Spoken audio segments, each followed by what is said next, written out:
Hello there. Today we are taking a look at the top 5 most underrated weapons in Fallout 76 that you barely see anyone ever use, even though they're actually really powerful and fun, and especially if you're looking for something new or different to what you always see and get told is the meta, then definitely check this list out. If you made any of these, then let me know down in the comments, but with that out of the way, let's get into things. And starting things off, we have the bow, and more specifically, the compound bow. Been around since Wastelanders update launched. In the beginning, it was a bit hit or miss. Literally, shots seemed to be ethereal and they would just phase through enemies, but that hasn't been an issue for a long time now. When it comes to the compound bow, it's actually a great one-shot build option. Of course, you won't be winning any DPS contests, so it's very similar in that regard to a lot of your rifle options, but it hits really hard. Completely silent, of course, so for your stealth builds, it's perfect, and if you're using a rifle or a commando build, you're pretty much already set up for a bow build.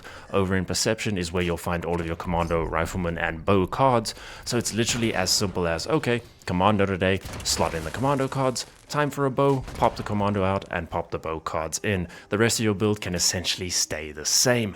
If you're a stealth commando or rifleman, now you're a stealth archer. It's really simple. A quick tip in case you didn't know, there is a slight draw time difference between the bow and the compound bow, and a lot of players run into the issue of they don't draw it long enough, which then of course results in reduced damage and the appearance that it's a terrible weapon. So when you are firing, make sure you get the little wobble happening.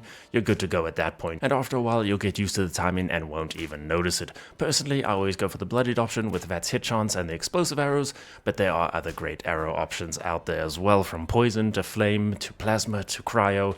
It's an awesome choice. Next up, we have the Gamma Gun, a very unique pistol option, but it's super fun and ridiculously powerful as well. And while it may not seem like it, you can actually stealth with it regardless of the giant radiation explosion that it shoots out like a scorch beast. So don't fear if you like the stealthy route in the game, the Gamma Gun still has you covered.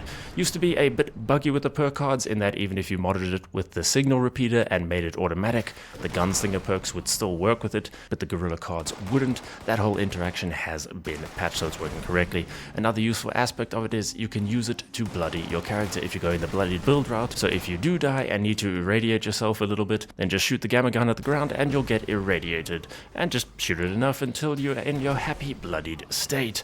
One downside is it does have a small magazine size, so you can go all out on damage with like a bloodied or an anti-armor roll and just deal with the reload. But if the reload really annoys you, then the quad effect pairs very nicely with it because it already has great damage for a pistol, so then your magazine won't be a problem with quad. But even if you don't go the quad route, the damage that it outputs is ridiculous, so the enemies are not going to be around even with that small magazine size. Gamma Gun, definitely try it out. And if you're enjoying the video, give it a like and decimate that subscribe button.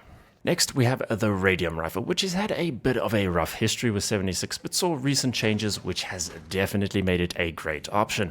Now, why has it had a rough life in 76? Well, while it was in the game from the beginning, getting its mods was absolutely horrendous. It had an extremely low learn chance when you scrapped them, so it was hit or miss.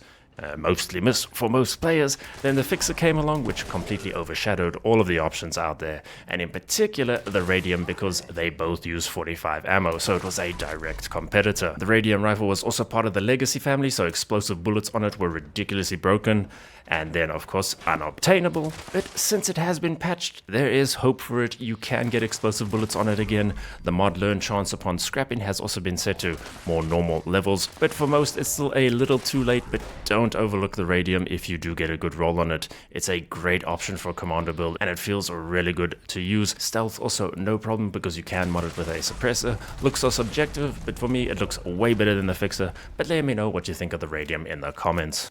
Over to a heavy weapon, we have the Pepper Shaker. Now, you'd probably see a lot more Pepper Shakers around the place, but it isn't the easiest weapon to get your hands on. If you don't know the plan, you can get that from the Meat Week seasonal event. Then you are going to have to find someone to craft it for you or buy it from someone. But luckily, the 76 community is wholesome, so it's not that hard to get. It's tradable, unlike some other weapons, but even for those that do have it unlocked, it's still not used much, which is sad because the pepper shaker really is an awesome option. Maybe it's just me, but I love unique weapons that just spice up things a little bit, especially with the builds, and this is a heavy shotgun, so it works with both perk groups, being shotgunner and heavy gunner, which means you can really go all in on the pepper shaker. How I like to use it is to leverage certain perk cards from heavy guns, but mainly focus on its shotgun side.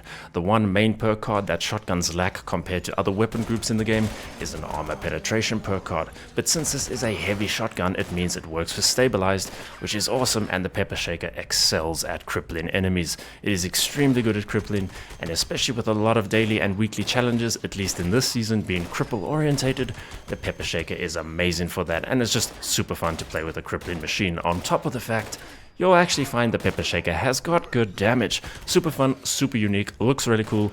Give it a try if you can. And I thought about a fifth choice for quite a while, and I wanted a melee option, and I did settle on one, and it's actually a weapon you get pretty much right at the beginning of the game, but you never see it, and that is literally the brass knuckles. An unarmed option, which is personally my favorite melee group in the game. You'll always see the Deathclaw gauntlets or the power fists, and those are amazing, but the knuckles is just so simplistic, and it actually really smacks as well. They really are an awesome little weapon choice. They got a couple mod options which just look really awesome, and they slot nicely into your bleed orientated builds, especially if you're trying to be a Wolverine. But it's just a weapon that's very basic and fits into an apocalyptic setting so well, especially for any players that love taking the role-playing route.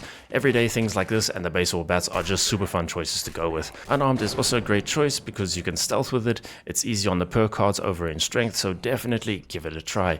Can't use them in power armor, but thinking of power armor, Rusty Knuckles mod is pretty useless, but a Brass Knuckles power armor attachment mod would sound pretty cool to me. Maybe one day something like that'll happen. And if you're interested in 5 must-have weapons that are super easy to get and would be more along the lines of meta choices, then check out this video. But thanks so much for watching. I'll see you in the next one.